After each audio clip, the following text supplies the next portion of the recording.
Assalamualaikum, we are from Group 2. We'll present the topic of contract Bay Al Dayn. Here are my group members' names. There are Alif, Dhiyauddin, Danial, Fahimi, and me myself Hakimie. Our presentation will be divided into 5 parts. Bay Al Dayn, which has been introduced in Islamic finance where it's different from the conventional finance in terms of how it operates.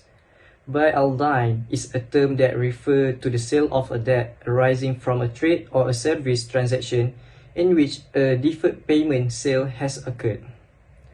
The deferred payment need to be agreed on both by the customer and the bank. Some specific terms should be understood in Islamic finance in order to benefit equally between lenders, bankers, as well as sellers. Since there are numerous opinions and interpretations from the jurists, it's difficult to understand the contract and to relate it with our modern environment. It is only allowed in some countries, for instance in Malaysia.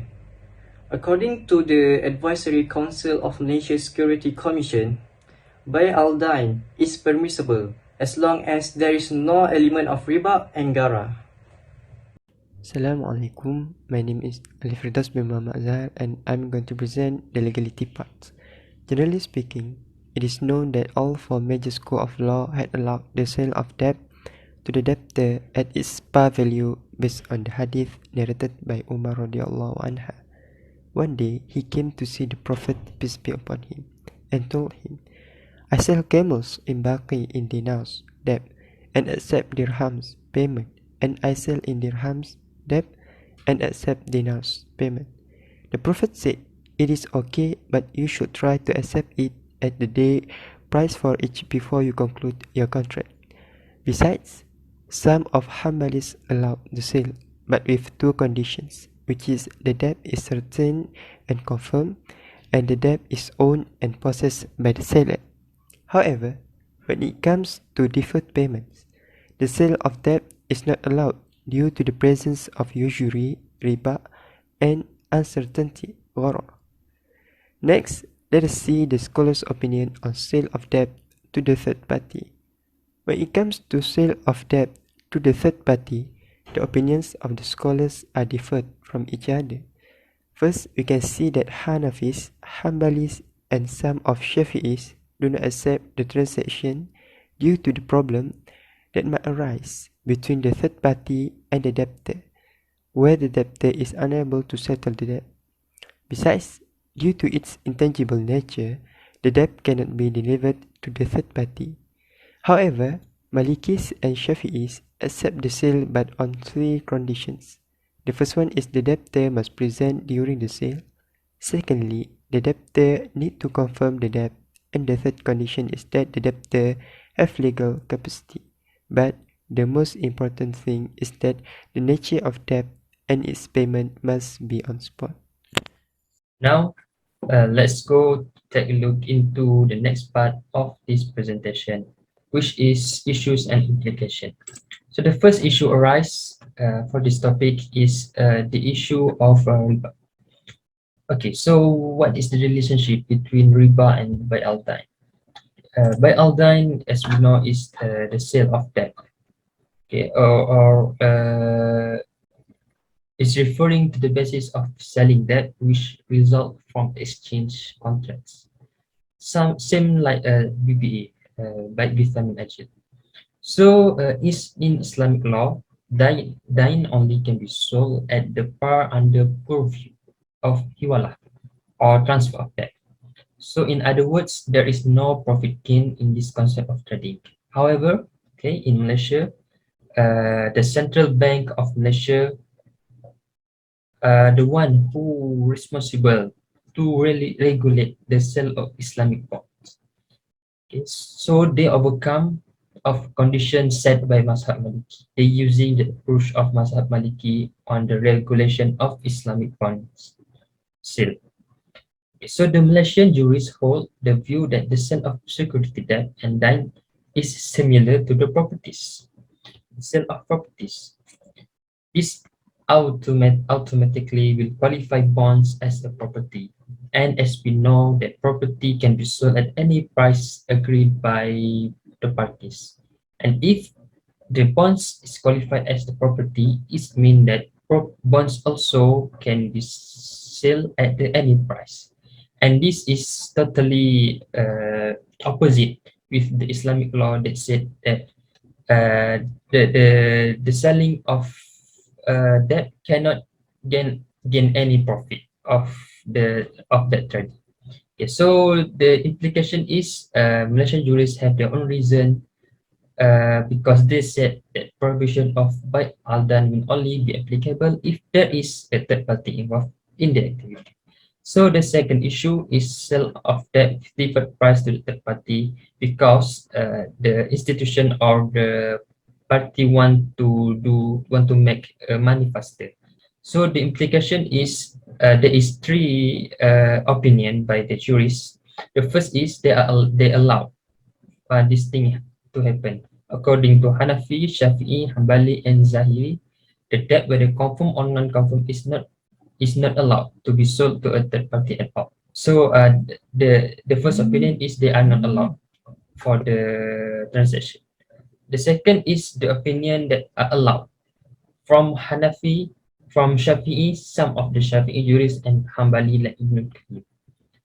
And the third is permissible on the three condition, which is the debt must be a spot debt in nature.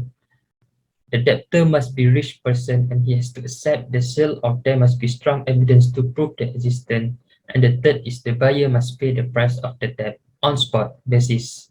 Otherwise, the sale will be considered as invalid and illegal. Assalamualaikum warahmatullahi wabarakatuh. My name is Mohammad Danial Najmi bin Mohammad Zaman and my metric number is 2018257. Now, I am going to continue the issues relating to Bay Al Dayn. So, the third point is the purchaser might lose his possession of his asset. This is because he takes the high risk by doing the installment on his asset. Thus he can lose it if he is not able to pay the debt. Some scholars argue that the permissibility of Bay Al Dayn is restricted to a case where the debt is created through the sale of a commodity. In this case, they say that the debt represents the sole commodity and its sale may be taken as the sale of a commodity. The argument, however, is devoid of force.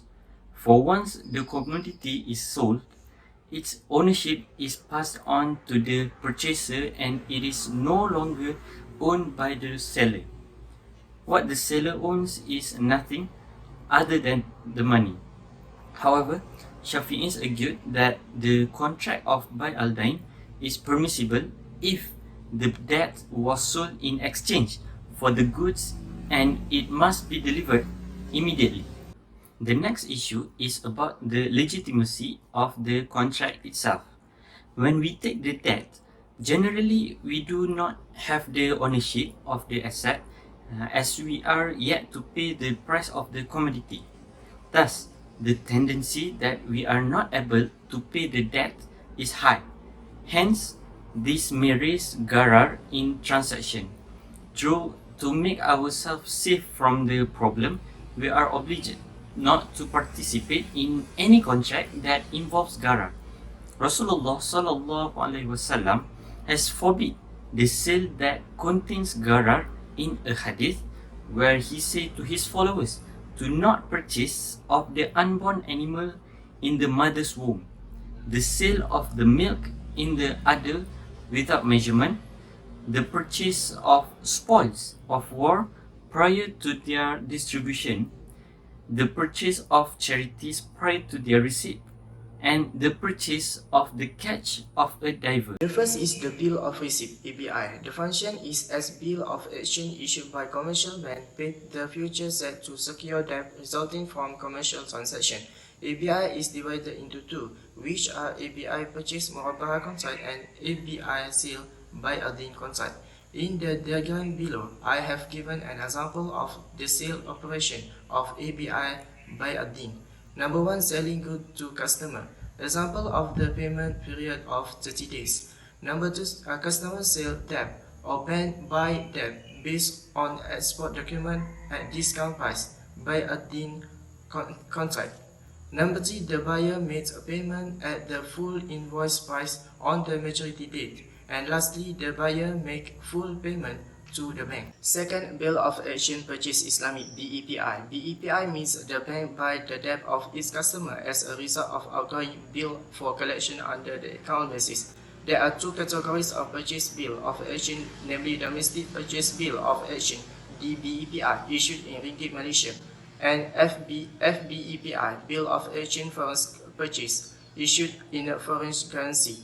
Based on the diagram below, number 1, the seller who deal with the buyer to export his good. Number 2, to obtain instant credit.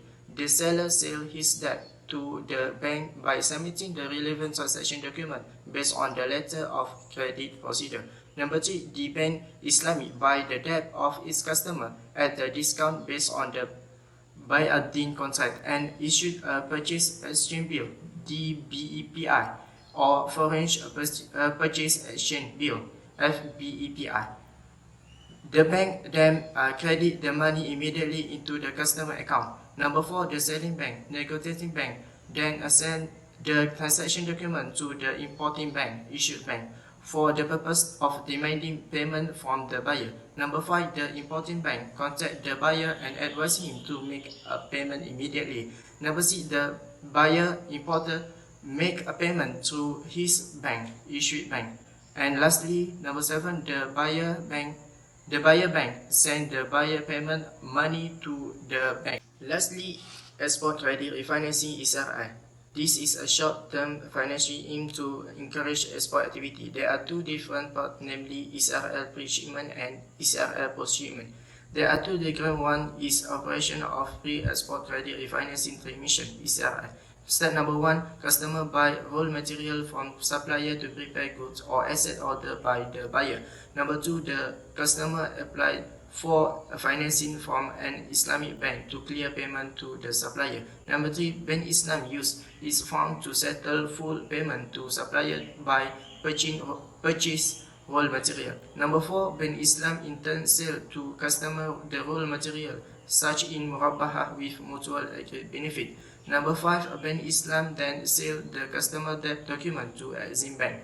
The bank is based on Bay Al Dayn contract to obtain funds from Exim Bank. The second diagram is shown the operation of post-export credit refinancing delivery. Number 1, customer export order good to outside import country.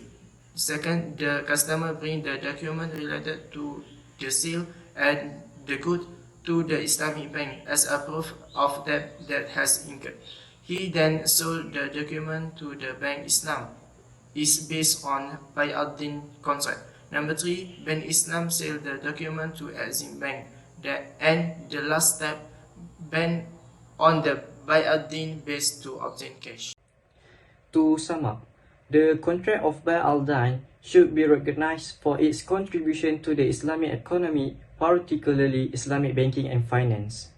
Even though there are various Sharia issues that appear to be complicated to the current financial development and the debate and controversy regarding the product of Bay Al Dayn, Islamic finance transactions are designed in accordance with Sharia to tackle the issue and ensure that everybody will benefit from all transactions and sales.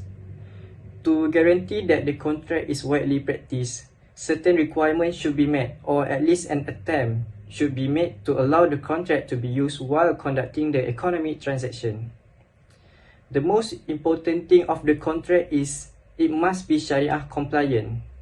Thus, the tradability of that is regarded appropriately for the purpose of maslahah in order to enhance the financial market condition.